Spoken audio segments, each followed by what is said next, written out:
Bob Seger singing Main Street, one of my favorite songs. And I could listen to it forever. It's one of those story songs you get with a really good background music type of guitar thing that he does. So hail to you, Mr. Bob Seger. And thanks, and welcome to a well-lit version of today's episode of Dylan Knows. How y'all doing today? It's in my usual time slot, and I had 2 viewers, and now I have 0 viewers. So, hey, wonderful. Anyway, 2 people came on and said, oh, what the hell is this shit? Oh, wait, it's this guy. And then they jumped off. So, thanks, guys. Anyway, I don't care. This is episode 268, so this is my show. Testing out some new lighting. We gave away my halogen lamp to my son because there's something going on with his ceiling fan and light thing. So we'll take a look at that in a little bit. But until now, I brought down a desk lamp, and I had the top light on, and it looked okay. But I kind of like how this sort of looks to me. My flamingo's in the back there, and I got some light on here and there. So it's pretty good. It's pretty well lit, I think. So anyway, welcome to the show. It's episode 268, House Money. This is the first week of November. A lot of stuff to talk about. Also, programming note. It's been a long week, and so I didn't get around to doing a episode of my Comic Hall show until now. So after this episode is over, I'm going to jump right on and do an episode of the Comic Hall, which, for those who don't know, is my other show where I talk about the new comics I bought this week, show pictures of them, and talk a little about the stories. It's only about 10-15 minutes long, so we'll see what's going on with that. So if you guys are watching, I got my 2 viewers back. So if you guys are watching, go ahead and react if you want to what I'm about to talk about, or just sit back, relax, and enjoy. It's a Ravens bye week. That's why I'm doing it today. My Ravens are my football team. They are on a bye. Patrick Smith. Better have a good episode because I ain't putting on clothes. You can always count on Patrick for that. I had to check this again, see what it actually said. I'm putting clothes for this. Dylan knows. All right. Nice. See, that's what I'm talking about. That's why I got the greatest viewers in the world. So we got that going on. Let me see if I just keep Twitter up. And then we'll see it. I'll see it eventually. Things will pop up. Anyway. What do we got for today's episode? Let's see. Toddler Fight Club. Veterans Day. Crotch beer stands.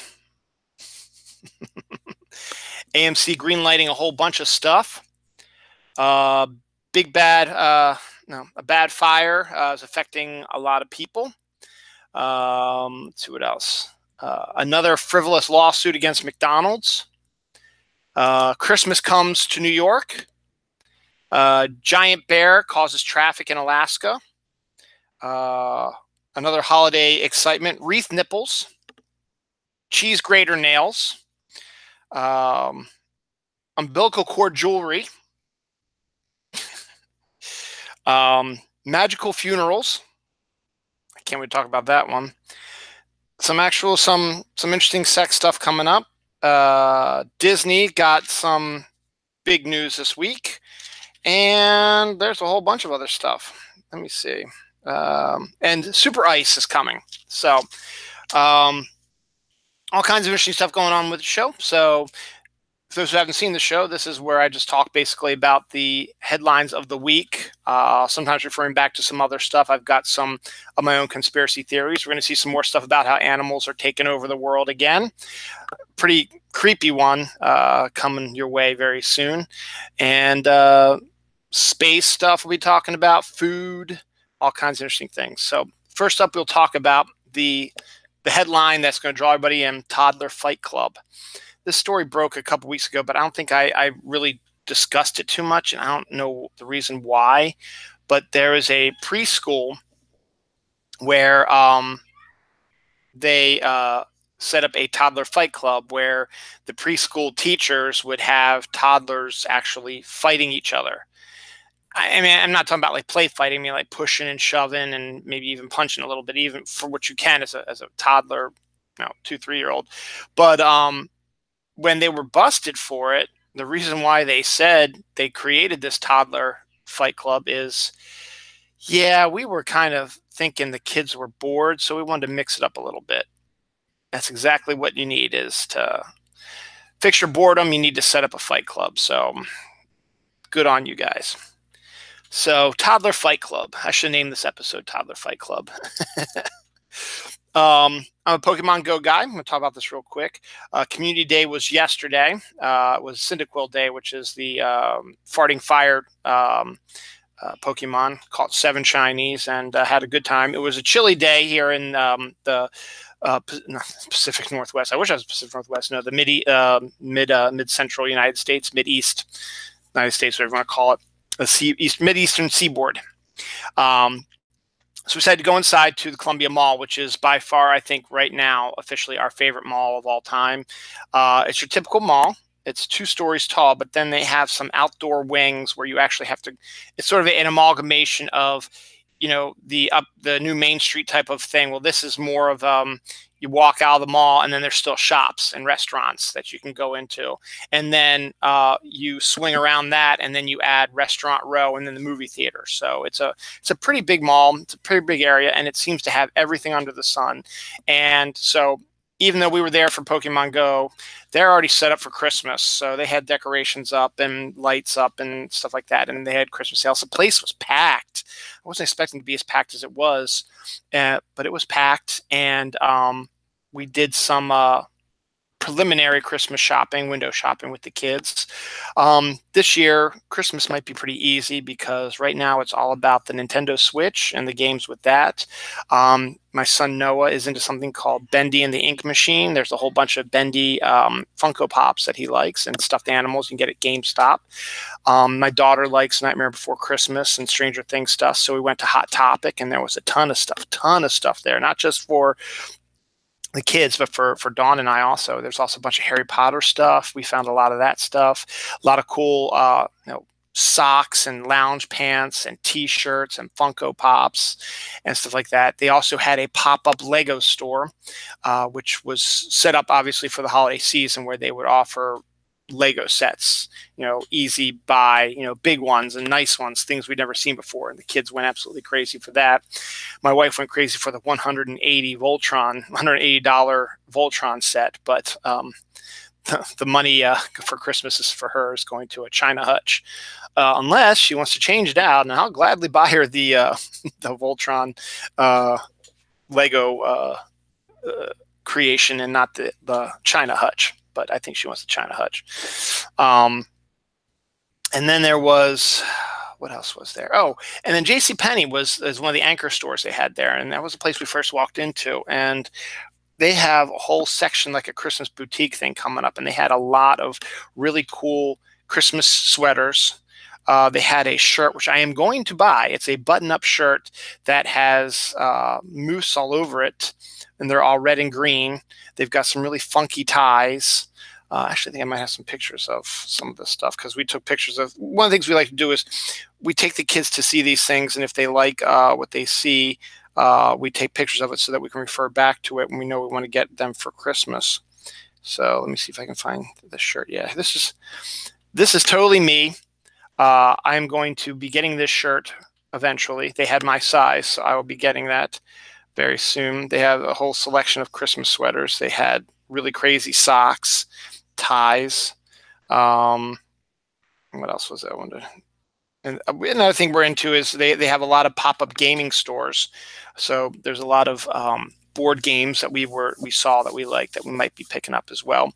So we got a lot of that out of the way, and just some really, really cool different things. So we've got we're pretty much way ahead of the game right now. I mean, there's really not much else we need to figure out what we're going to do for Christmas now, because these kids pretty much know what they're going to get. But we'll go out again sometime around after Thanksgiving or whatever, and take them on a tour of Target and Walmart and the mall again, and any other place we can think of, and get them to take a look at what they want. And then we might even put them on front of Amazon and scroll through some stuff, because I know there's some Pokemon stuffed animals that Noah wants to get. So we've got a really good, and my daughter loves books, so we got a whole lot of really interesting stuff. There's a Books A Million also at Columbia Mall, so there's a lot of cool stuff. So Community Day turned more into a window Christmas shopping day, and it was kind of cool.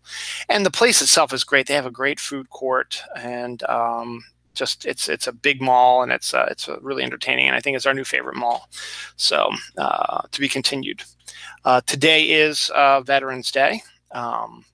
We will pause a second to thank all of our veterans and who have fought for us, who have died for us, and who still survive. I think the rule of thumb is, I mean, they're all veterans, even dead or alive, but Memorial Day is more for the dead soldiers. Veterans Day, I think, is more for the ones that are alive. Plus, this is also the 100th anniversary of the end of World War I. It ended on November 11th, 1918. So there was some really cool stuff going on there. So we'll take a quick pause for Veterans Day.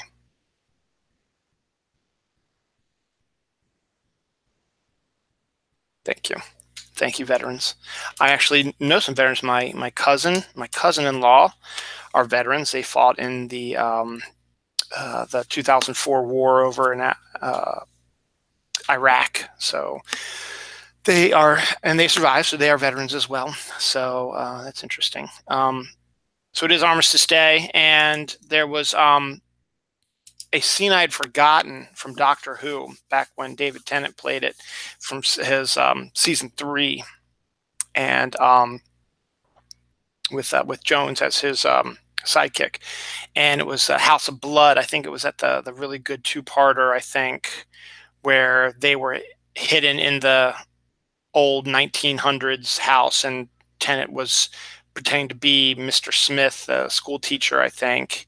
And Jones had, since she was black, she was in the maid's quarters or the chef's quarters, and they were hiding out from an alien species. But Tennant fell in love with one of the ladies there, and Jones had to get him back before they got away. But there was a young boy there who was with them the whole time.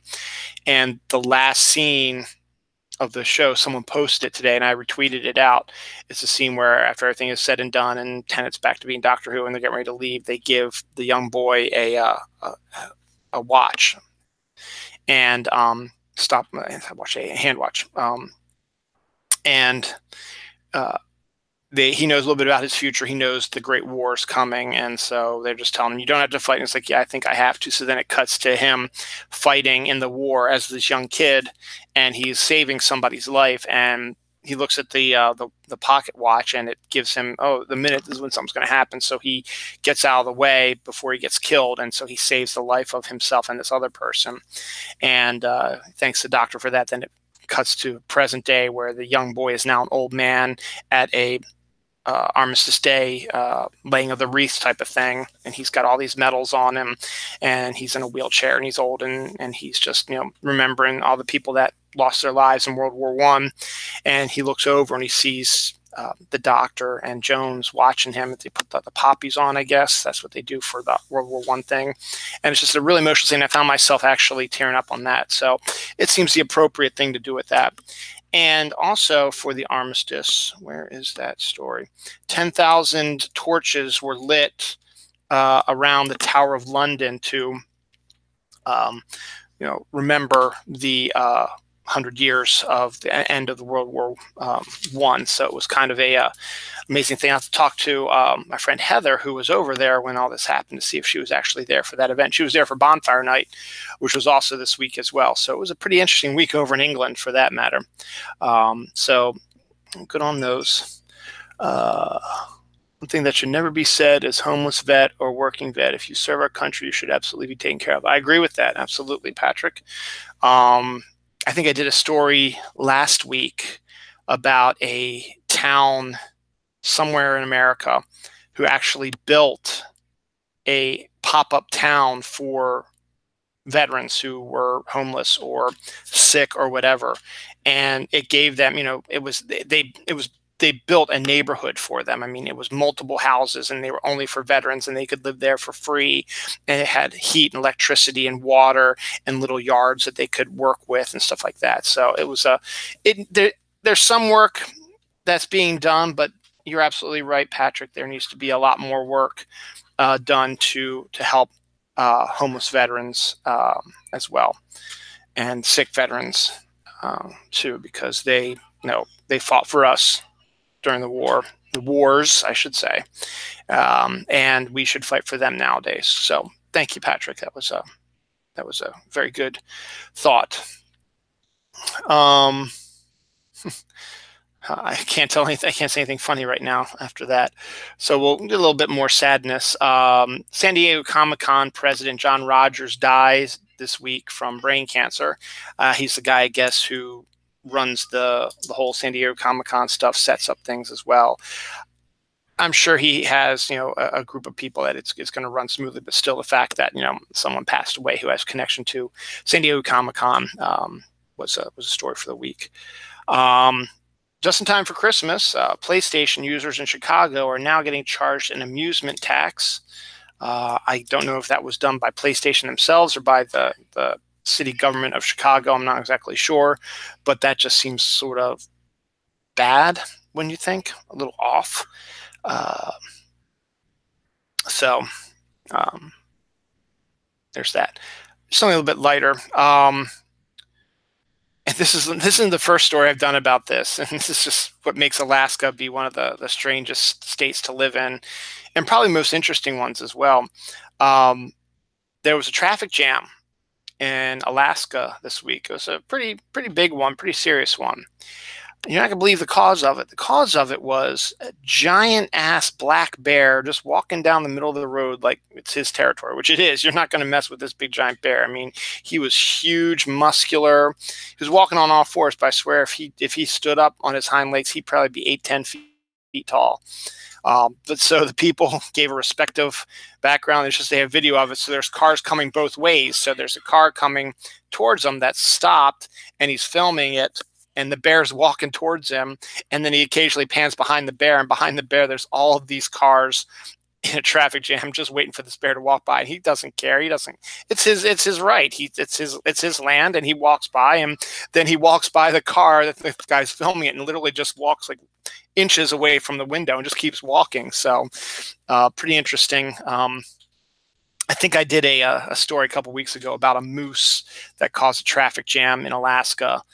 Those suckers are huge also. And there was a video that was surfaced this week. I didn't put in my news here, but it has two moose, or meese, whatever you want to call them, meeses, were on somebody's porch eating their pumpkins left over from Halloween. Animals are cool. So that was an interesting story. So again, kind of fits into my whole conspiracy theory. The animals are starting to take over the world a little bit because, they're walking down the street and you don't care. It's the same thing if you go to Yellowstone. You have roads there you can drive around in, but if buffalo are crossing the roads or are walking the roads, you stop your car until they go by because those suckers are just as big and bad.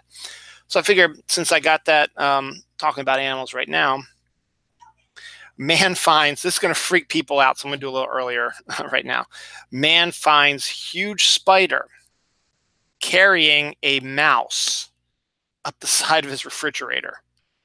Now, I don't know if this is Australia, but they had a picture of it. This spider was huge, looked like a crab, and he was carrying a mouse up the side of a refrigerator. So either they were buddies or the spider was going to have a little bit of a mice food. So when a giant spider can carry a mouse up the side of a refrigerator, yeah, things are not looking good for us. You'll never forget, give Alaska for Sarah Palin. Just give them to Canada or something. Okay.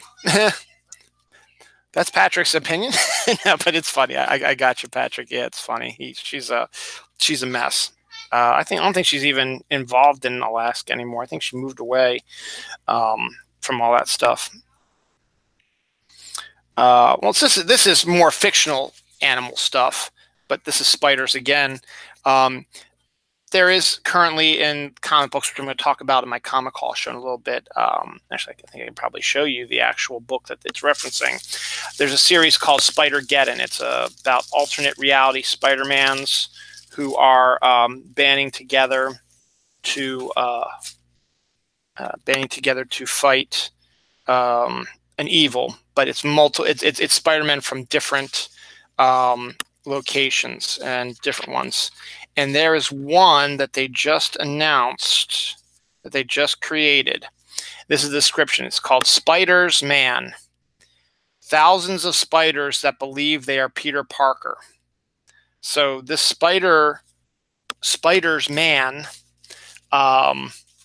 believes that he is, I'll fix this later. Well, it doesn't matter. I'll fix it later. Thousands of spiders that have the sentience to believe that they are Peter Parker inside a Spider-Man costume. And they're always making jokes. They're talking. I mean, they're actually talking like a human. And they're talking about they make jokes about eating people and stuff like that. So I don't know. But for those who freaked out by spiders, it's probably not a good thing you're going to want to go read about. But it's a brilliant idea. And now I can't even find it again. Oh, well, it'll show up again when I do my I keep going down the line. Oh, there they are. Here we go. So that's your new nightmare, along with a giant spider that carries mice up the sides of refrigerators. AMC is doing a whole bunch of crazy things. For those who've been following The Walking Dead, last week's episode of The Walking Dead was the final one that Andrew Lincoln as Rick Grimes was going to be in. And spoiler alert, he went out with a bang, blowing up a bridge full of zombies. And actually, there was a funny meme where they were doing a zombie kill countdown for him, and it broke the countdown because basically it's this huge swarm was walking on this bridge. And when he blew up the bridge, there was 25 of them on it. And then all the other zombies kept walking and falling into this raging river. So it kept saying, it's like 25, 30, because they kept falling. The horde kept falling into the water. So, but it appeared to the rest of the members of Rick's family and group that he had perished in the explosion as well. So they believe that he is dead. But we discover, again, spoilers alert, that he is still alive. And he's discovered by the garbage lady who has been in contact with somebody asking about A's or B's. And she says she has a B and grabs Rick, and her and Rick fly away in a helicopter, never to be seen again. And then it does a 6-year time jump, which might be the only reason why I might start checking the show out again, which shows us little ass kicker. Rick's daughter is now a badass kind of leader of the group. And she saves a bunch of the new characters that are coming into the show this week from a horde of zombies. So, being raised by Carol and Michonne and Daryl has obviously turned her into the badass everybody called her when she was a baby. So that could be fun to watch that. And the girl's like 8 years old, so it's not like she's some teenage, sex pot. She's a little girl, 8 years old, wearing the hat that Carl always wore. So it could be fun just for that alone. So Judith is now like the pseudo leader of The Walking Dead. So everybody thought, okay, that was a pretty good ending. And then everybody was like, oh man, what's going to happen to Rick Grimes? And he flew away on the helicopter. We're never going to know what's going to happen. It's going to be up in the air. We're going to be talking about it forever. Then on Talking Dead, they're like, no, not really, because AMC has bought 3 movies that are going to star Rick. So he's not going to be in the show, but he's going to make 3 movies that they will debut on AMC and are dependent upon, they might also consider putting it in movie theaters depending on how well it is received or whatever. So Rick's story will continue in these movies. And apparently if it works out, they might do that with other characters and other things that are going on instead of keeping it in the usual show. And they're even talking about doing Ruben Blades' character from Fear the Walking Dead having his own movie series too. So we'll have to see what happens. But AMC has greenlit 3 movies at least that are going to star Andrew Lincoln as Rick Grimes. So his story isn't far from over, and we'll find out more about what's going on with him and why he never returned to The Walking Dead, because he has said, that I will never be back on the TV show. I mean, I doubt that'll change if they ever decide to do a final episode, or they kill Daryl or something like that, or Carol, and they might have him show up as a ghost of some kind. I don't know. We'll see. Anyway, but there's that. And then AMC also greenlit Greg Nicotero's idea for a Creepshow series, which actually is not a bad idea. Creepshow was a short story movie anthology type of thing that was created by Stephen King. I think he got a few other big horror actors. Toby Hooper, I think, did a story, and they made a movie of it in the early 80s called Creepshow, and it was very well received, and it was, 4 little horror vignette type of anthology movies, and it did really well. That it created Creepshow 2, which I don't think did as well, but it still came out. Now, Nicotero is going to be doing a Creepshow series, which is actually pretty good because you need to have like one of these, Black Mirror type of weird horror type of series where you can just do one and done sort of Tales from the Crypt sort of stories, but with that Creepshow feel to it, and have Nicotero being like the guy in charge of it's actually a really good idea because he's a very good horror makeup guy. So kudos on that. What's Patrick got to say that? I watched Walking Dead in a couple of seasons. It literally jumped the shark a long time ago. It did. I haven't been watching since last season, but I just thought it was an interesting twist that they have decided to make Judith, since her character dies in the comics, but make Judith be the center now of the series when they got rid of Carl, which is what I always was saying forever and a day, that Walking Dead, and that's still possible in the comics because he's still around, that The Walking Dead was always going to be about Carl and not Rick. So who knows? Last week I did a set of stories on things we don't need from Hollywood and just more proof that Hollywood has lost their freaking minds. Well, guess what? We are getting a Shrek and Puss in Boots reboot. Shrek will be rebooted by Illumination, which is the studio that's bringing you the Grinch movie that came out this weekend, and also the Despicable Me movies and the Minion movies. And Puss in Boots, I think, is connected to that as well. And my only thought is, why? Why do we need more Shrek? I mean, are you going to get Mike Myers back and Cameron Diaz and all that? I thought Cameron Diaz was done with movies, so are you get Antonio Banderas back from Puss in Boots? I mean, DreamWorks has already done a whole series of Puss in Boots stuff, and they've done 4 Shrek movies and a Christmas show. So do we really need a reboot of Shrek? I don't think we do, but yet here we are. One of the other big stories this week is the big massive wildfire out in Northern California, which is affecting hundreds of people.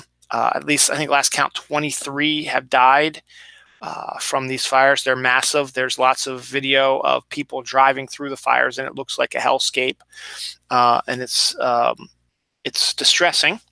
I'm not going to go into the political story about this because I'm going to try to avoid politics today. I did plenty of politics the last couple of weeks. I'm going to try to ignore some of the politics. I mean, with the exception of the reason why I named today's episode House Money is because the House of Representatives was won back by the Democrats in this past election cycle.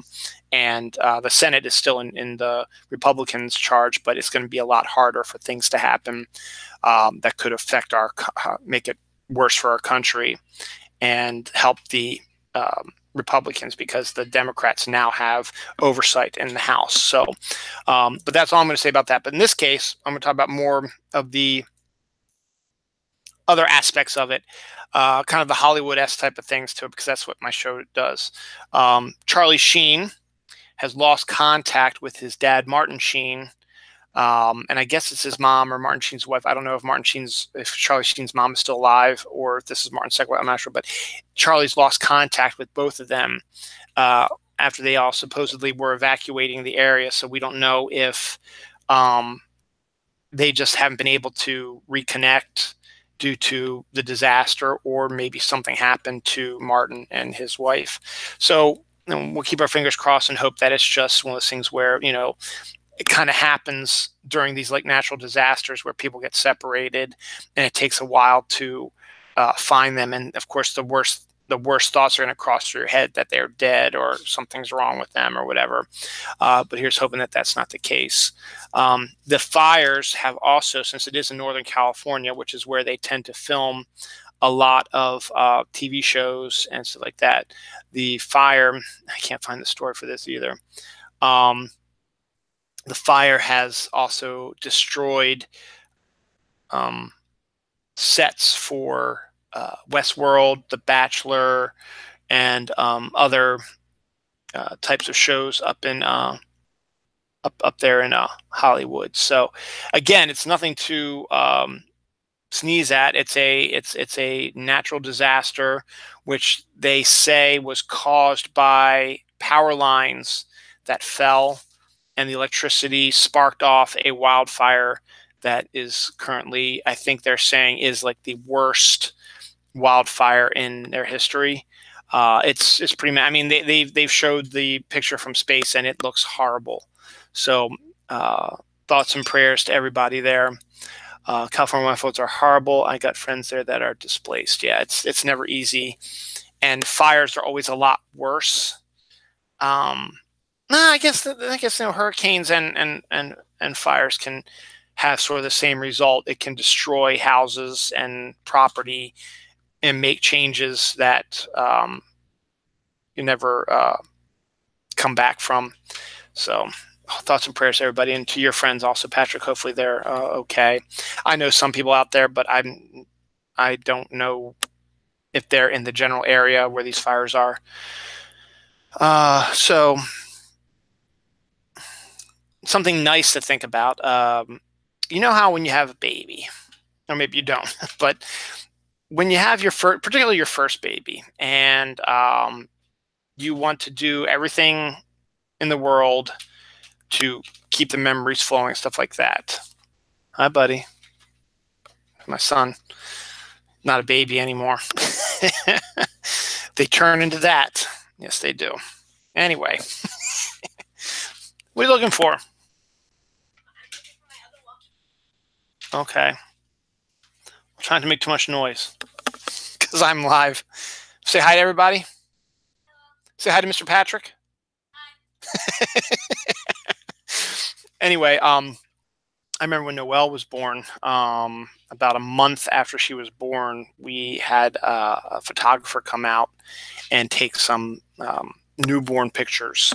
And it was the thing to do. We got some pretty neat ones like that. I think we did the same thing for this guy back here. We did. But you know, it's what you do. Anyway,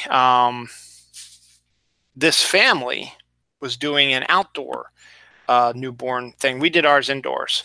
Obviously, well, Noelle's birthday would have been January, so it would be kind of bad to do an outdoor photo shoot in January when there's really nothing visually pleasing, unless it was a nice snowfall. But even then, you don't want your baby in the snowfall when it comes like that.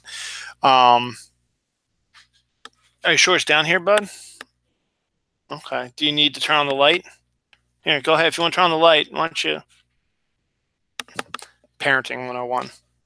I can't turn on the light because I'm on the air. If you want to turn on the light and look around a little bit more, just flip the switch here. Whoa, whoa, whoa, whoa, watch out, watch out. Yeah, I know, that's a little big. Yeah, we'll leave that right there. We're going to move that eventually. Sorry. You all right? Okay.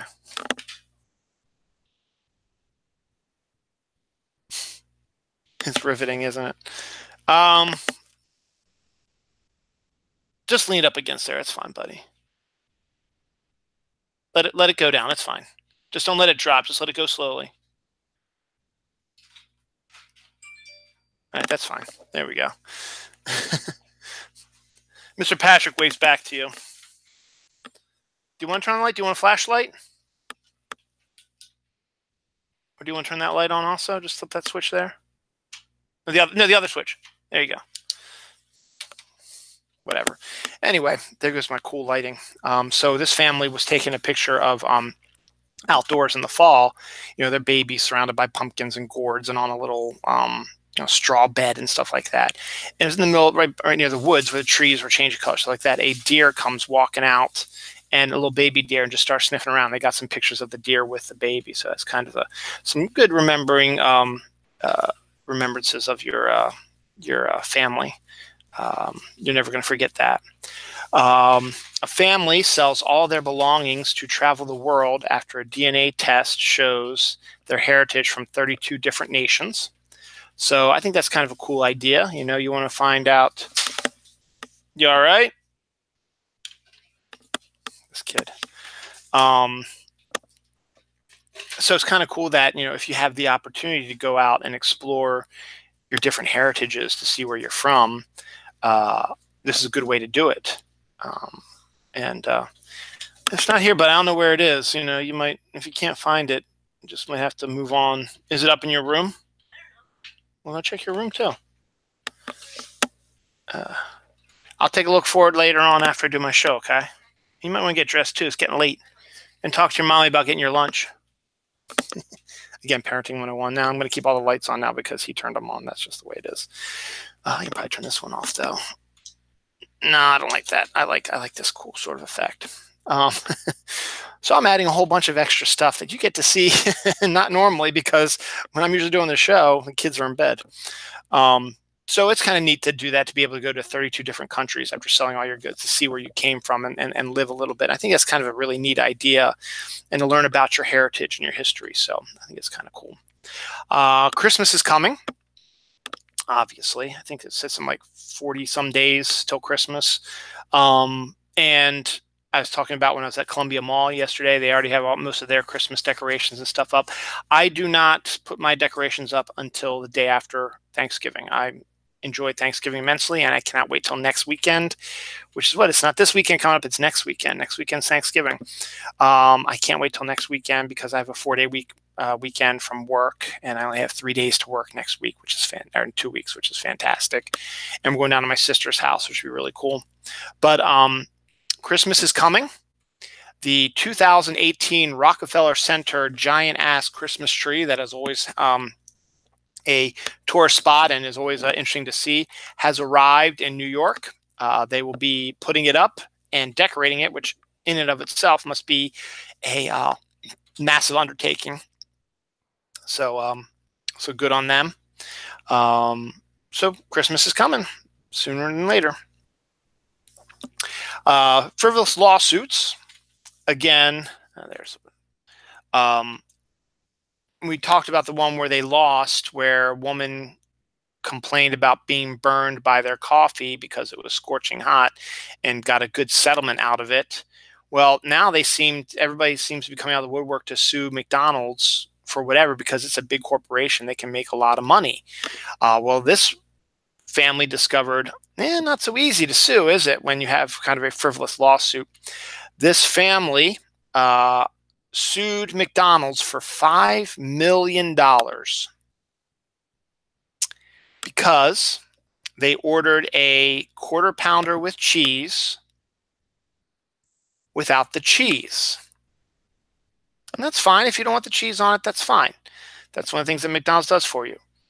And then when they were charged for a quarter pounder with cheese, they freaked out, because they thought, if we took the cheese off, you should just charge us for a hamburger, which honestly is probably only, if that, $1 or so less, if that, 50 cents maybe, 50 cents to $1 less. And, you know, I guess it harkens back to, there used to be 4 different levels of quarter pounders, and you could pay less for ones without cheese, but you know, they don't have that anymore. And you asked for a quarter pound with cheese because you wanted a quarter pound hamburger. You didn't want one of the regular flat hamburgers they usually sell you. You wanted a quarter pounder, so you ordered a quarter pounder with cheese without the cheese. Again, that's fine. That's your right. But that's what you ordered. Okay? And it's only 50 cents to $1 more. Now, I know some cases pennies and money, as much money as you can to come up with. If you needed to save money, why are you eating fast food in the first place? And second, it's such a minimal difference. Just pay for that. And I'll give you a good example. we go to Bill Bateman's, a restaurant we go to near us all the time. Like we're almost weekly almost. So they know who we are. We're like regulars there. They know who we are. A lot of the waiters and waitresses know who we are, but there's also a lot of turnover when it comes to waiters and waitresses, which makes a lot of sense as well, because it's not a good job. I mean, you get people who are assholes and you get paid very little. And thanks, Patrick. Yep, breaking news: Christmas is coming. You can't stop it. But sometimes you get good service, sometimes you get mediocre service. We got mediocre service last night from one of our waitresses we'd never really seen before. I think I saw her once before. My daughter ordered a chicken Chesapeake wrap, which is a wrap with diced chicken and crab dip and tomatoes and pepper jack cheese all in it. And it's delicious. And when they brought the food out, they brought out a chicken Chesapeake entree, which is about $4 more. Wasn't what she ordered, though. She had ordered it before, but she didn't order it this time.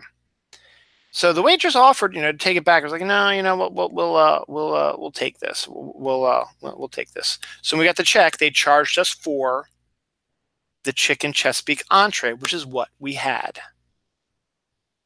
So, even though we didn't want it, we still, took it, and we still, were charged for it. So even though you didn't want a cheeseburger, quarter-pound cheeseburger, you wanted a quarter-pound burger, there is no quarter-pound burger that I know of on the menu. So, it's minimal. It's 50 cents to $1 more. Just suck it up and move on. But they decided to sue him for $5 million because, hey, maybe we can win because that woman who burned herself with coffee won. And the judge said, nope, not going to happen. And they did not win that lawsuit.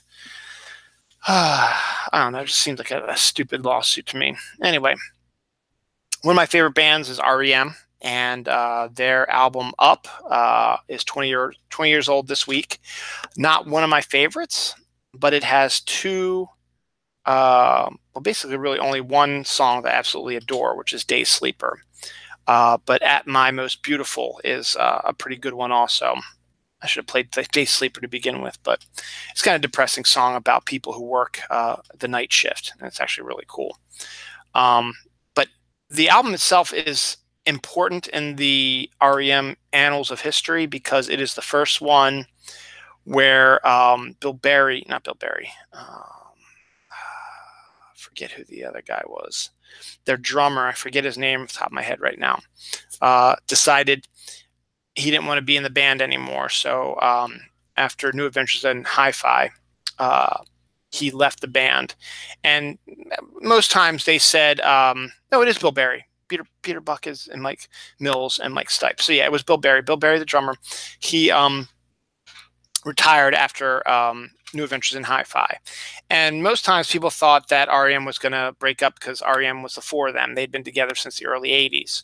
And they'd already mentioned that if one left, they would all leave. But before Bill Berry decided he wanted to leave, they had just inked a very good deal with Warner Records for 4 albums and a lot of money.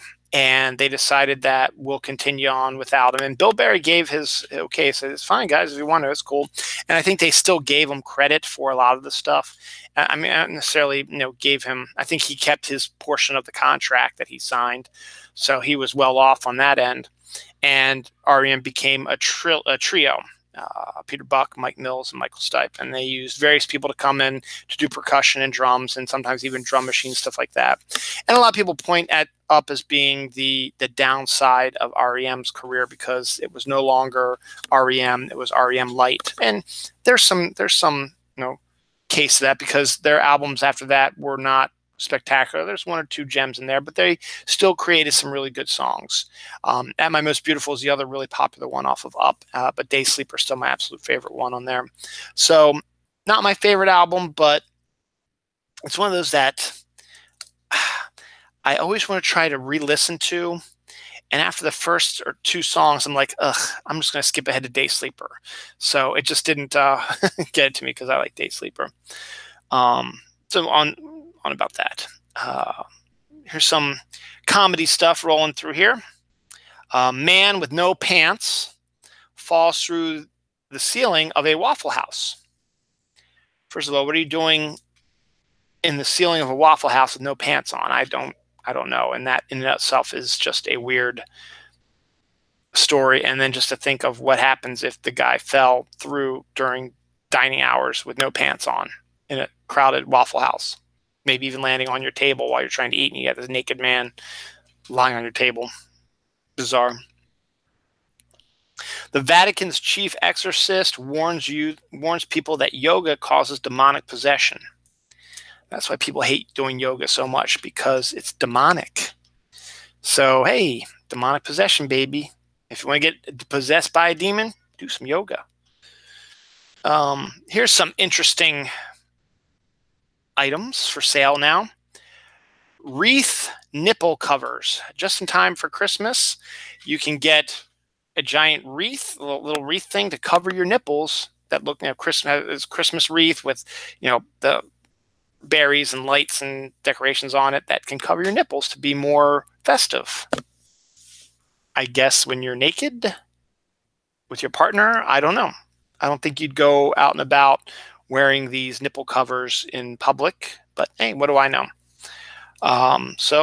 There's no sign that it couldn't be for men too. It was a picture of a woman with her nipples covered by these things, but it could be men with nipples covers as well. This is definitely for women. Cheese grater nails. A woman cut up a cheese grater and put the strips on her fingers to create cheese grater nails. And you can show a picture of her grating cheese with her cheese grater nails. That's kind of a bizarre, but it's a true item, so what do I know? And finally, the crotch beer stand. This one's for the guys. It's a little stand you put on your belt, and it sticks out this way. And you put your beer right in there, and so you can do your hands for other stuff, whatever, and then you just reach down like that to hold your beer. Hold my beer by your crotch. Man with no pants. Sorry, Hado, just because I'm watching your show that way. That way doesn't mean I was in Waffle House. Was that you? All right, any other weird? Nope. Nope. That's for weird food, which we'll get to in a little bit. I guess we can say, no, that'll be connected to baby birth stuff. That's a good connection thing. Disney is all over the place in today's episode of Dylan Knows. They made the most news this week. Their big news this week is their streaming service, which we've been hearing about for a while, finally has a name. It's called Disney Plus. And also the other big news of this week was we've been hearing rumors about what shows were going to be on there, stuff like that. Well, we have confirmation that they will be doing a Loki show with Tom Hiddleston from the MCU. They will also be doing a prequel show to Rogue One with one of the actors from that as well. We'll be doing that show as well. So Disney Plus is locked in, and they have officially announced 2 of their new shows. So good on that for them. The more and more I think about it, the more and more I think I might have to pick it up, because I know my daughter absolutely loves Tom Hiddleston's Loki, so she would lose her mind to have a Tom Hiddleston TV series as Loki. So we'll see what happens. Speaking of Disney, Oscar season is among us. Patrick, you and I are big fans, along with Lisa Marie Bowman, of the Oscars. Well, Disney is putting all their muscle behind Infinity War and Black Panther, pushing them for Oscar considerations in at least 10 categories. Wouldn't surprise me if it was also in Best Picture. Black Panther, they might have done more of the acting styles. I don't think they did that for Infinity War, because that was more of an ensemble piece, but they are at least pushing it, probably Best Picture, Best Director, Best Screenplay, and then obviously the special effects, so on and so forth, and like that. But I think Black Panther will have more of the acting nods, and not Avengers Infinity War, because to be honest, really, Black Panther had better acting in it, because Avengers Infinity War was all spectacle. Though you could always make a case that maybe they're trying to get Thanos, James Brolin, to get a nomination for actor, but who knows? could be interesting if it works out, you know, and that might draw people's attention because they got rid of that popular movie award now, so that's not even going to be a thing anymore. So they're still trying to get people to come see the show. So maybe having these movies maybe get, you know, picked. I mean, it's not up to them. I mean, it's up to the voters. So hopefully, you know, Disney's push on them will help out. Woman caught trespassing during trick or treat was attacked by a giant ram, by a guard ram.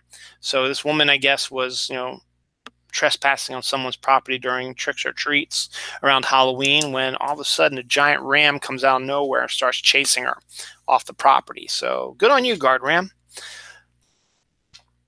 The worst alphabet book ever has come out. It is called P is for Pterodactyl. And every page is basically one word that the first letter, you know, is not associated with the is silent, you know. Just for clarification, Disney Plus will also be included in Hulu subscriptions. Okay, I did not know that. Thank you, Patrick. That will. My wife's been trying to get me to maybe start looking at Hulu. If that's the case, I might have to pick that up. So thank you, Patrick, for that information. So see, that's why I need people watching the show to give me some info like that. What was I saying? So words like, you know, pterodactyl. It has a P at the beginning of it, but you don't say pterodactyl.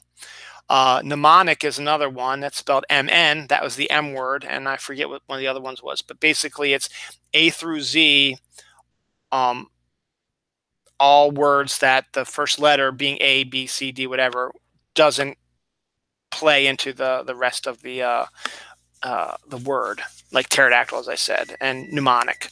So kind of interesting, and I might have to find that because, I mean, it's a kid's book, but it's still something pretty interesting and neat. Let's see. A Bigfoot. I lied. I have one more political story to talk about. The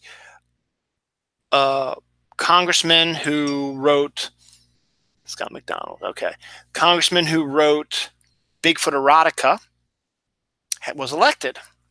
So he was elected to his position, and since I have that, I just remembered the Republicans voted for, and in Nevada, the pimp that I talked about last year, who was running for, or last week, who was running for office, who was found dead, he won his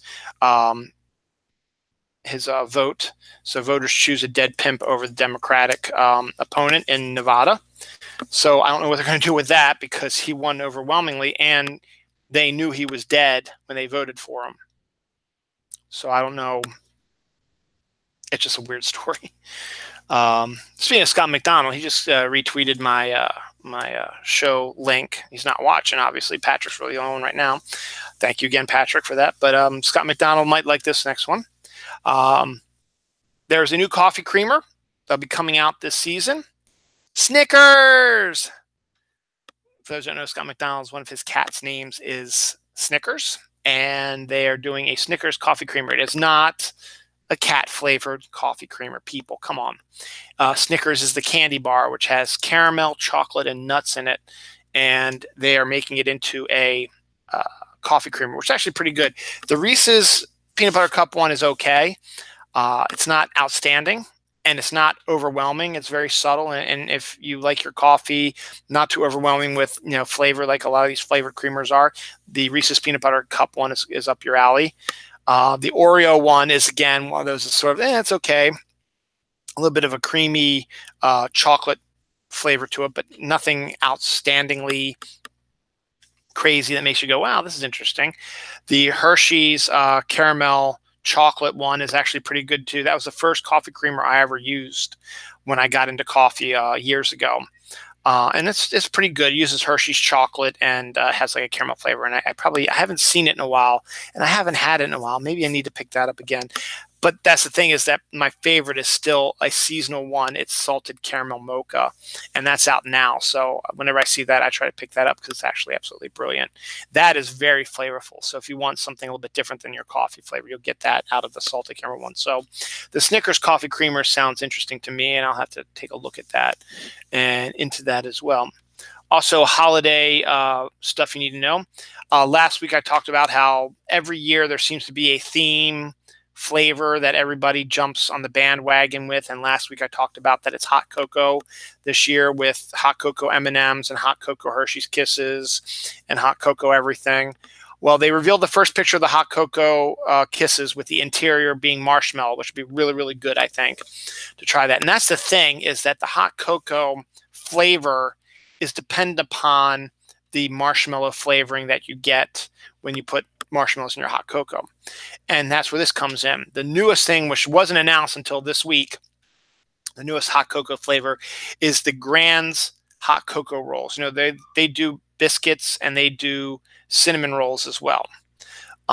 They are now doing hot cocoa rolls, which are a chocolatey cinnamon type roll with marshmallow icing. And that could be really, really good too. So I'll have to look some of that up as well and check that out as well. Peeps also are in the news again. They have Peeps for everything. Well, the newest one now is giant gingerbread Peeps.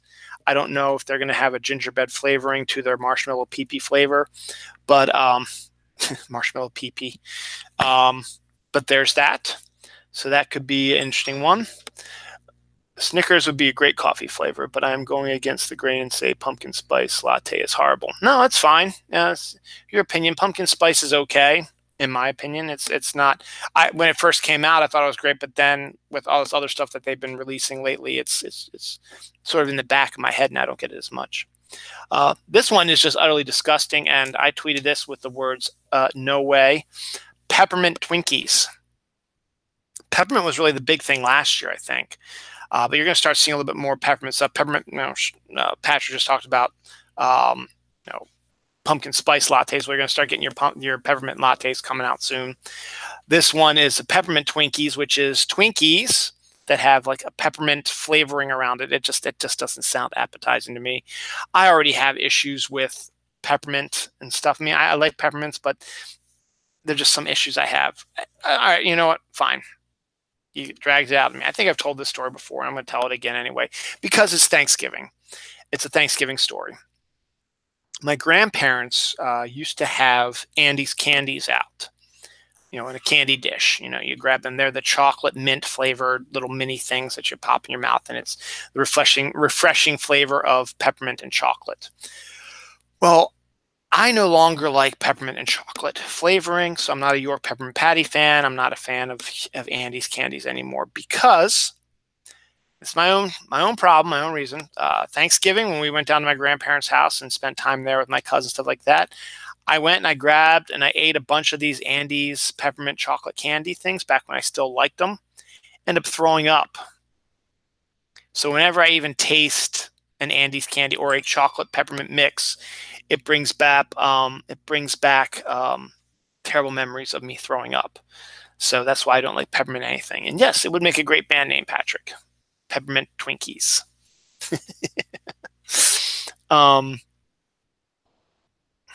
Okay. And also we have Stardust Duos are coming to Starburst Duos. Now Starburst are those chewy candies that have, specific flavors, orange, strawberry, stuff like that. Then you get the mixed flavors, some tropical ones like that, but it's a chew there's a chew on. Well, now they have ones coming out soon called Duos, where they're going to have two flavors on one of the little Starburst things. So you get like blue raspberry, orange or something like that. I don't know, I just made that up, but just you pop them out, you'll get two flavors of Starburst. So that's pretty cool. So good on that. And I think that's all the crazy food stuff. Well, this is kind of, they say it's science, but it's kind of science that you're not sure that it's exactly real science when it comes to this. To me, that's what we name this when I have these stories. It's not exactly real science. Science, a science group, science company, just science people in general, says that perhaps if you have a diet consisting of champagne, chocolate, and spicy foods, it'll make you live forever. This is a true story. It is not a Onion's article. Science says that perhaps if you had a diet that all you did was drink champagne, eat chocolate and spicy foods, you could live forever. And that's where science that makes you go, not exactly sure if that's right, but it's out there, so it's on this show. So, anything else exciting? Oh, here's some more animal news. 17-foot Burmese python was caught in South Florida, which is a record. 17 foot.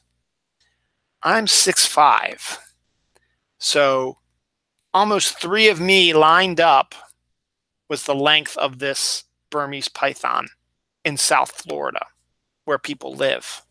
Not the jungles of the Amazon or the Congo, South Florida. Whew. What the hell is that? Oh, I don't know what that is. That's science. So let's flip back to this page. I guess we'll start talking about weird birth stuff now, because these are just 2 weird birth stories. Umbilical cord jewelry is now a thing for moms. Postpartum jewelry. It's jewelry, I guess, that either was made with umbilical cords or have the umbilical cord in it in some form or another, or look like umbilical cords. I don't know, but it's a way supposedly to help women get over their postpartum depression, is to give them jewelry that reminds them of having a cord attached to their new baby.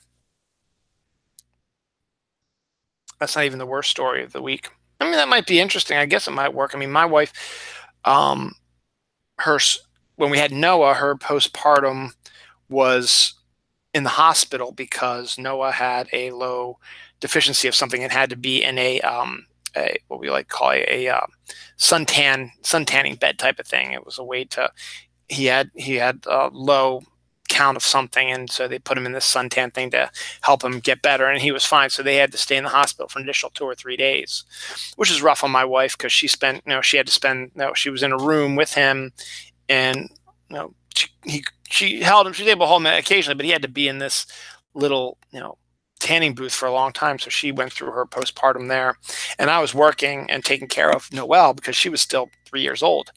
So someone had to take care of that, and we would visit him every day, obviously, but it was hard. I just kind of remember Dawn's postpartum lasting only a couple days with Noelle, but I remember her being on the sofa and being very, very upset.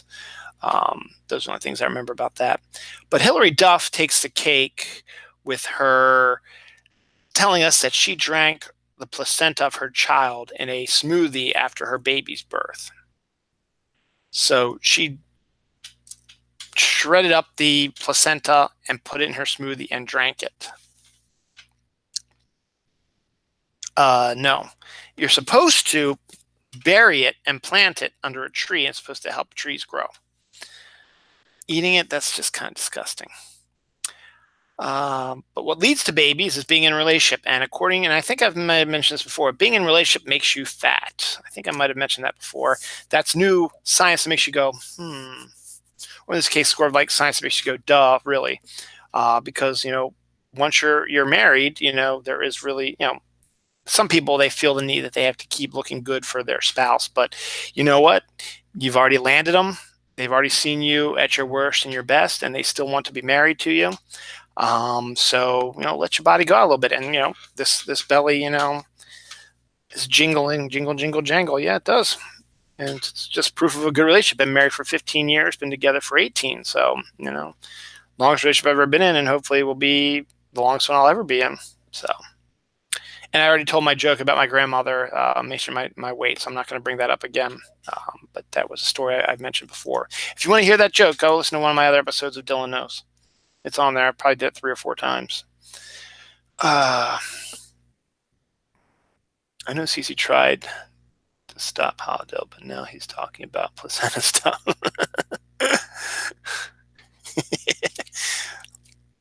Got to step it up here. All right, you got to step in here. Absolutely, you gotta come see the show. Getting good, because we're getting into really good stuff now. So, fight breaks out at the Miss Bum Bum pageant, which I guess is a pageant to see who has the best ass, where the loser accused the woman who won of having a fake ass, and a fight broke out.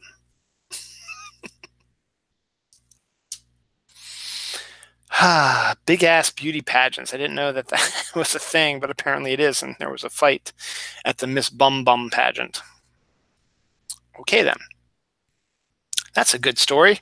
Can we top it? Yeah, I think so. AI produced robot is now a news anchor. They had released in Korea a robotic news anchor that looked Korean, but it was an AI, and he was doing the news. And you can tell it's AI, not just some guy pretending to be the robot. It was very much like what you thought a robotic AI would talk about. Speaking of AIs, it's 1 o'clock. I mean, there's some sex stuff coming anyway. But speaking of AI, the world's first AI vibrator is now available, and it talks to you. So women, if you want to have a vibrator that talks to you, I guess maybe to turn you on a little bit more, and it's an AI one also, because maybe it'll remember what you like and what you don't like, pick it up. Speaking about more sex stuff, stripper runs onto the field at the behest of the Dutch soccer fans. So during a soccer game, football game, whatever you want to call it, a Dutch stripper ran out of the field and started stripping in front of the football players and rubbing up against them and doing all kinds of stuff. And the crowd was cheering her on. Why not? The Dutch are silly. There's another Dutch story coming up in a little bit. Oh, I'll just do it right now. 69-year-old Dutchman starts a legal challenge to have his age changed back to 49 to get more dates. So he's on a Tinder account or something like that, I guess. And saying you're a 69-year-old guy, you're not getting, I guess, the kind of action you want to get.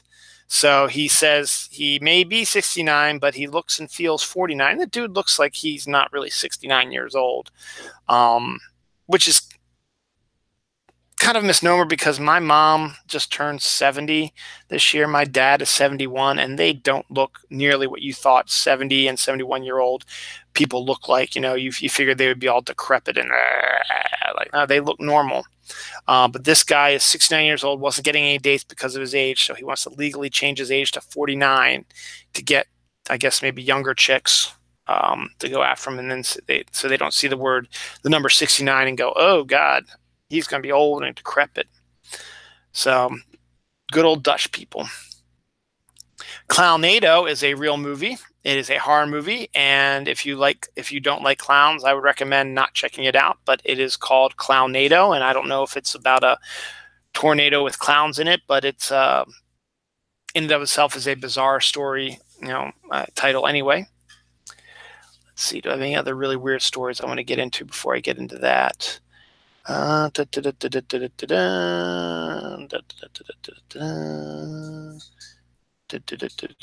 hell is that? I love when I can't read my handwriting. Oh, here we go. David Schwimmer has been offered $1 million to do a Friends parody, porn parody.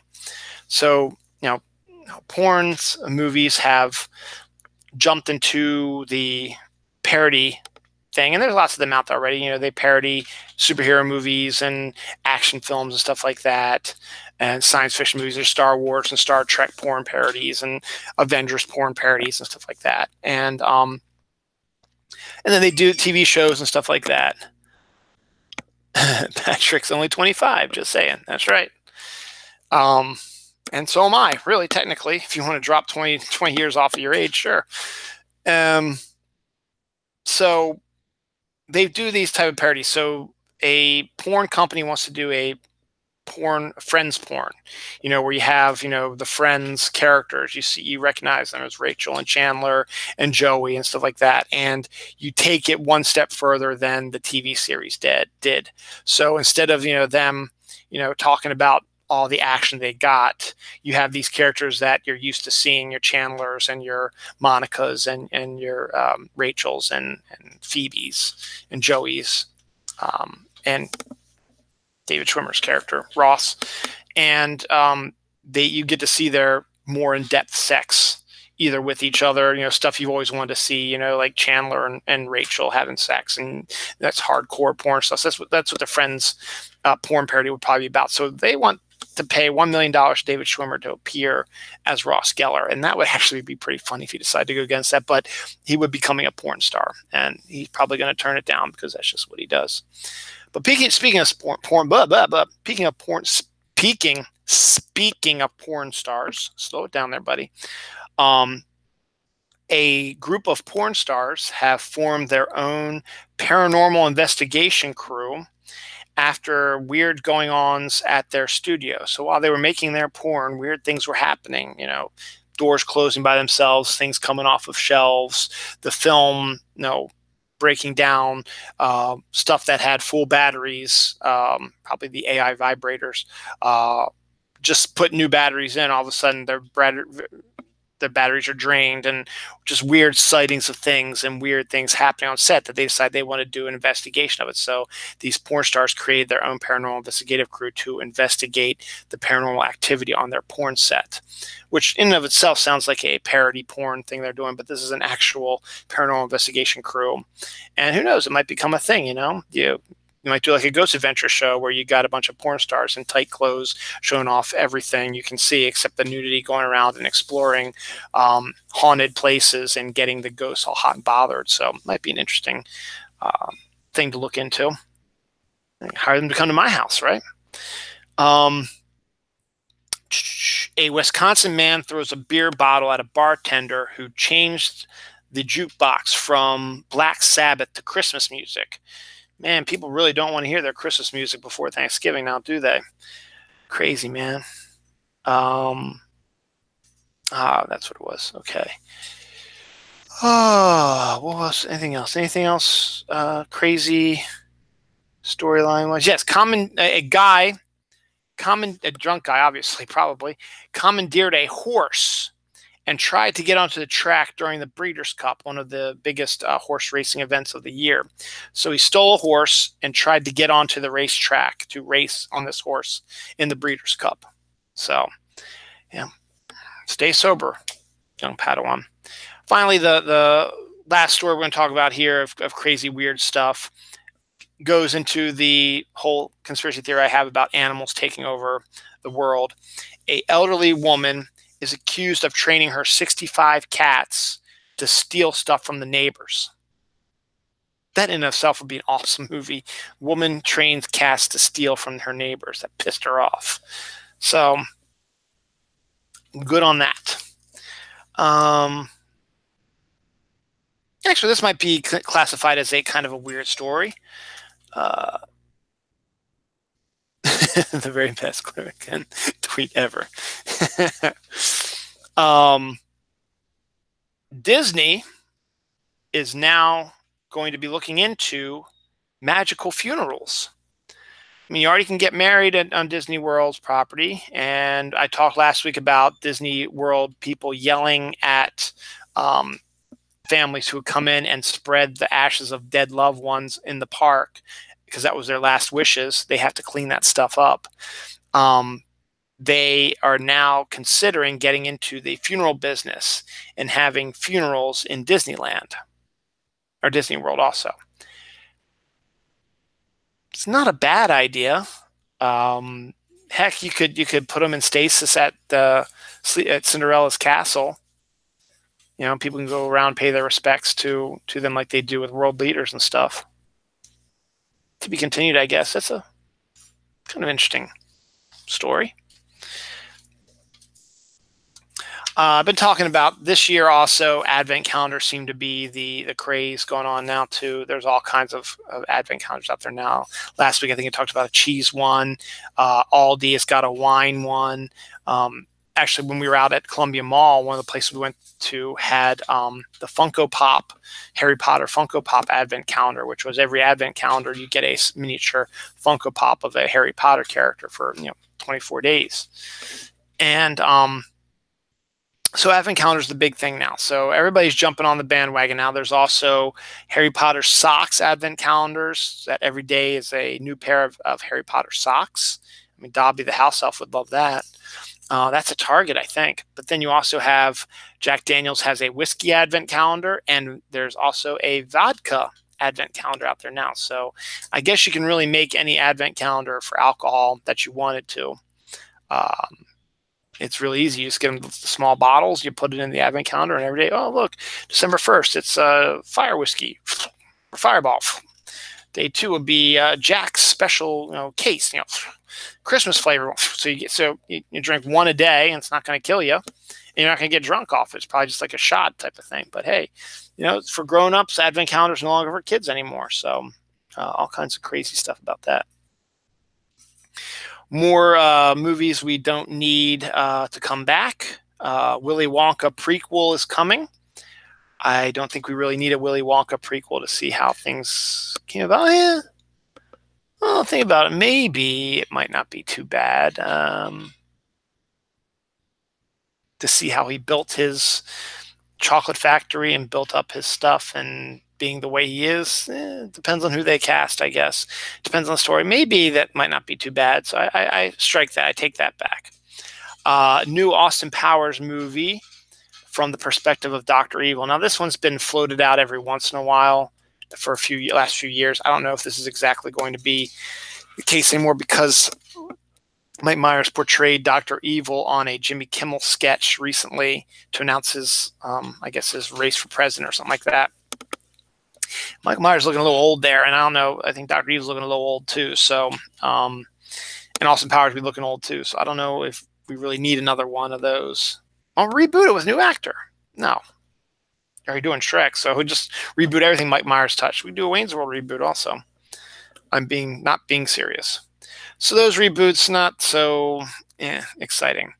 The PG-13 Deadpool, which again just boggles my mind, Deadpool 2 is coming out this year, actually. It'll be out December 12th, which is actually, coincidentally enough, Noel's birthday.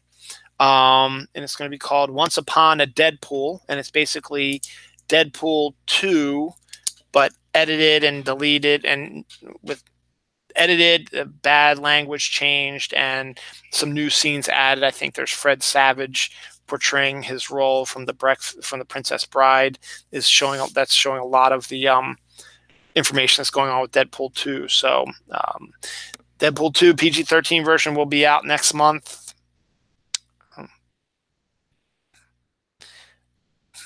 I don't get it. I mean, I get it, but I don't get it. The Breaking Bad is going to have a movie. Speaking of AMC, they already announced the Walking Dead will be doing a movie, so why not Breaking Bad? So Breaking Bad movie is going to be coming. I don't know how that's going to quite work out, but that is on its way. What else there? The first trailer for Secret Life of Pets 2, which is also Imagination. I told you they're the ones who do the Grinch one. Illumination, excuse me. That is coming out next year. They've released the first trailer. And it's just basically a segment from, it didn't show what the story is basically about. It's just the main dog going to the vet for the first time. And or he knows he's going to the vet, but it's his experience at the vet and seeing all these other strange animals around them and how they're reacting to going to the vet. So that was all that trailer was. So not really, is more of a teaser, with new artwork and probably a scene. It's probably a scene from the movie, but just to get you, I guess, interested in it and not show you exactly what the story's about, because the vet story might just be a minor piece of a bigger story. So Explorers, the TV show. For those who don't know, Explorers was a movie that came out in the 1980s, directed by Joe Dante of Gremlins fame, and it starred River Phoenix, Ethan Hawke in one of his first roles, River Phoenix, and some other actor I don't really know. It also had Robert Picardo, who's in every one of Dante's movies, and I can't think if there's anybody else in there that might be famous. But it's a neat little show about three boys who like science fiction. One's a brain, played by River Phoenix, actually. One's a dreamer, played by Ethan Hawke in his first role. And this is when he's like a kid. And the tough kid, I forget what his name is, what the actor's name is. But they all have a dream of how to build a spaceship. So the brain is able to create the computer program that they saw in their dreams that makes their ship fly. So they build a homemade ship out of what they have, and they fly off into outer space and encounter aliens. It's a cute, fun kids film, and now they're doing a TV series about it, which I guess, it could be interesting depending on how you play it. But what do you know? Super Mario Brothers animated movie will be coming out as well. They're going to start working on that. My son likes Super Mario Brothers as well, so that might be an interesting film to check out. David Harbour plays Police Chief Hopper on Stranger Things. Says Stranger Things season 3 has finished filming. So now it's just up to the special effects. There's talk already it's delayed due to the massive amounts of special effects, but all the acting, filmmaking by the actors has wrapped up. So they're moving on to other projects now. Will Smith's Lost Nightmare on My Street video was found. Now, the story behind that was, Nightmare on My Street is a great Halloween-esque song that we just listened to. And I played it actually before my show a couple weeks ago. And it's about Will Smith encountering Freddy Krueger from Nightmare on Elm Street fame. And when they made the video, it was using characters and setups from the movie that New Line and whoever did Nightmare on Elm Street was not happy with. So they were suing Will Smith not to air it because, he didn't have the rights to do it, or they didn't allow him the rights to do something like that. So I don't think they ever released the video after that, but it's been located and found, and they posted it on YouTube. So I guess, 30 some years after the effect, it's not a big deal anymore. So I cleaned it up. It's not a really good version of it. It looks like somebody recorded it off of a videotape, so you get the flickering of the stuff. But it did include a couple more lines from the song, which are not on the versions I have. So it's interesting to hear. And it does sort of clean up some stuff, because there was a line in there about him turning off the TV that is in the song that I listen to all the time, at Halloween, that I just like, well, why did you go downstairs just to get something to drink, and the TV was already on? What was up with that? But then there's a line that was cut, I guess, from that song that was in the video, which talks about how he was awoken by the sound of the TV being on, and he went downstairs to get his drink and turned off the TV. So that's where it made sense. There was a few other lines that were cut, I guess, from the versions that I have. There's a version on a CD that I have, which is like that Now This Is Halloween type of songs that had Halloween songs on it. The videos that people made from the song on YouTube that I have on my Halloween playlist don't have that line as well. But when they released this video that Will Smith did, it had these new lines on it. I grabbed it and put it on those things. So I've got the new lines on there as well. So that's an interesting aspect to it. Thomas Hayden Church appears to be playing Lobster Johnson in the Hellboy movie coming out next year, which is good. I think it's good casting, and Lobster Johnson's a really good character, and I think it's going to be a really good setup for Thomas Hayden Church. I think that's all it for movie stuff. Some science stuff. A 1 trillion ton iceberg has broken off of Antarctica. 1 trillion tons of ice has broken off of Antarctica and is heading our way. I guess it would go up that way. A supercomputer with 1 million processors now works as fast as the brain. So they've got that going on for science. A ghostly orange light envelops the Earth during a rare air glow. It was kind of a creepy orange type of light effect that wasn't like Aurora Borealis. It's more of a steady light. Kind of weird if you hadn't seen it before. A deadly form of super ice that is under our crust, like that, may be killing alien life forms that were in our, lower down, in between where we live and the crust of the Earth. There might be some alien life forms that we don't know much about. This new deadly ice that supposedly could be killing them. Don't know exactly why. Once again, clicked on the article, and it was very scientific, and I'm not very scientific, but I thought it'd be an interesting story to discuss here. My Maryland Zoo welcomes 5 new penguin chicks. So we got more penguin babies coming, which is good because the penguin chicks are cute. A mandarin duck has appeared in Central Park. You don't normally see a mandarin duck, but it's driving bird watchers crazy, and they're coming to try to catch a good view of the mandarin duck. Finally, in Pokemon Go, I already talked about Pokemon Go earlier, but I'm going to do one last thing because, man, this only been an hour and a half in, and I'm almost done. The Sinnoh Stone has been discovered in the Pokemon traffic, which means that if they're going to release that into the game itself, we'll be able to evolve more characters in different ways for this Gen 4 that they're doing right now. So that's more for Pokemon people. So if you're a Pokemon fan, hey, keep an eye out for the Sinnoh Stones. They'll probably be doing a big story about them eventually. That is all the news that's new and approved here. So we got a quick one for you. Hope you don't mind there, Patrick. We've got anniversaries for this week and then holidays, which is interesting because Check ID has been kind of screwy the last couple of days. They didn't release into their Twitter feed the holidays for the 9th or for today. So I'll be going into that and taking a look at those in a second. Actually, it's a good sign, too, because I got to do the comic call after this. So that's going to be good. So this week, The Water Boy with Adam Sandler, Henry Winkler, and Kathy Bates came out in movie theaters 20 years ago this week.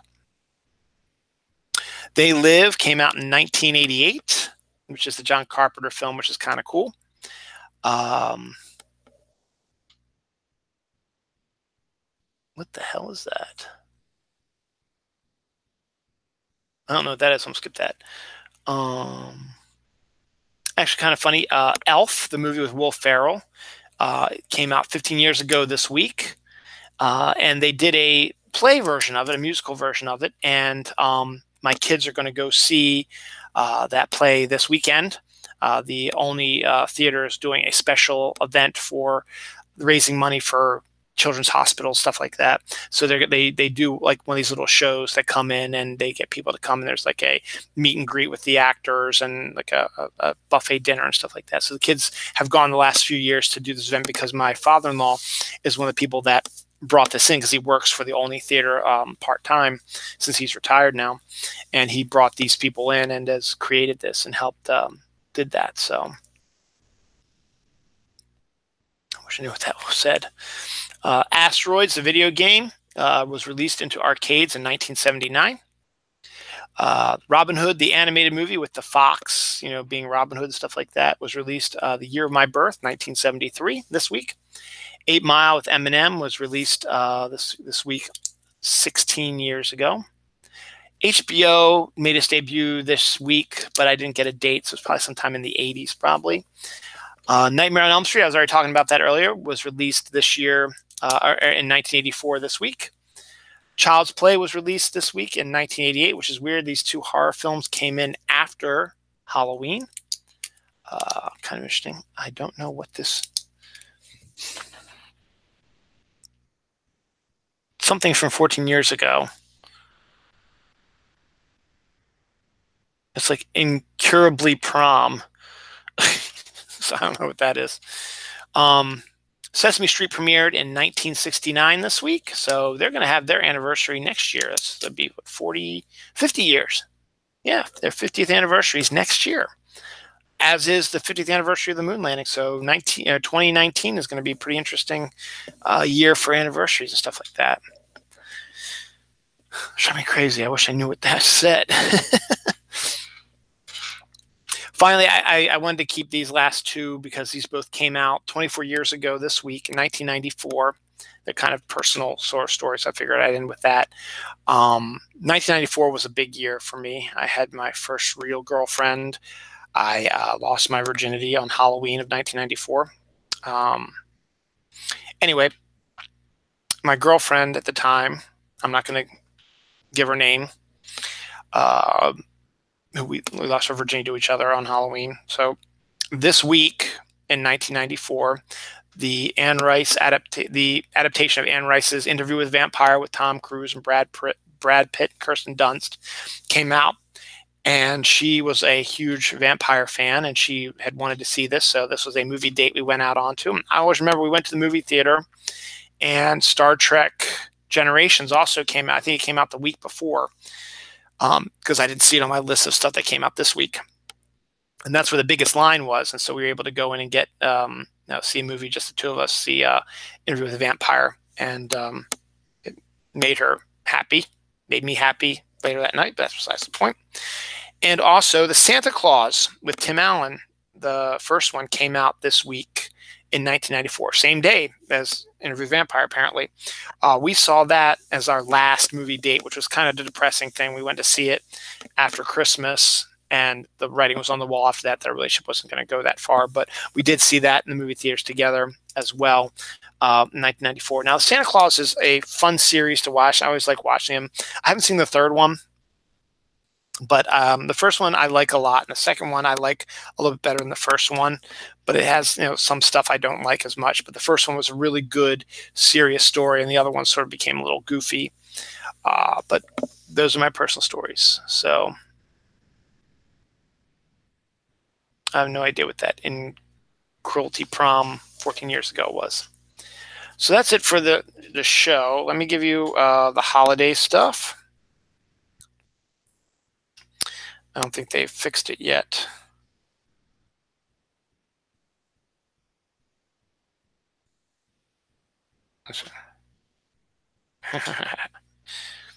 Okay, so where are you? Here we go. Holidays. Check. All right. Did they post the 11th? No, they did not post the stuff for today. So I got to go to their website. So holidays that came out today, obviously Veterans Day. Air Day is today.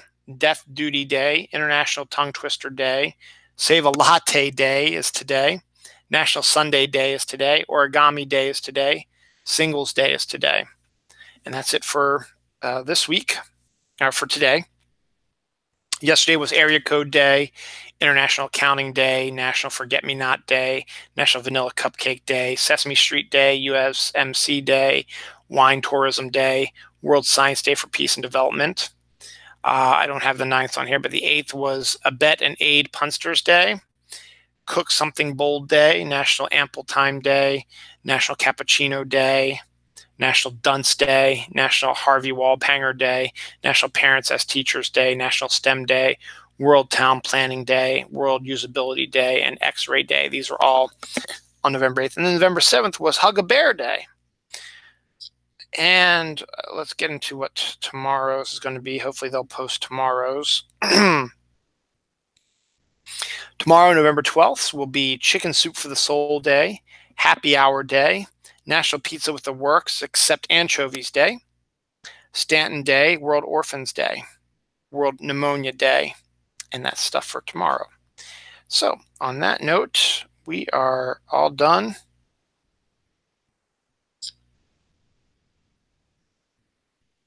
With the show. So that's it for this week's Dylan Knows. Next week's show is going to be, I don't know when it's going to come out. Maybe Saturday night. Possibly we're going to have friends over. So I don't know when. Maybe Saturday night, depending on if I decide to hang out with them later on or not. We'll see. Or it might be Friday. I don't know. It's going to be one of these 2 days coming up. But it might be Friday because the kids and Dawn will be down at the play. They're going to spend the night at my in-laws' house because their cousins are going to be there. So, and I'm not going to go because they have to leave early. So I'll still be at work when they leave. So maybe I'll do it Friday then. So possibly look for a brand new Dylan Knows on Friday because we are going to have visitors on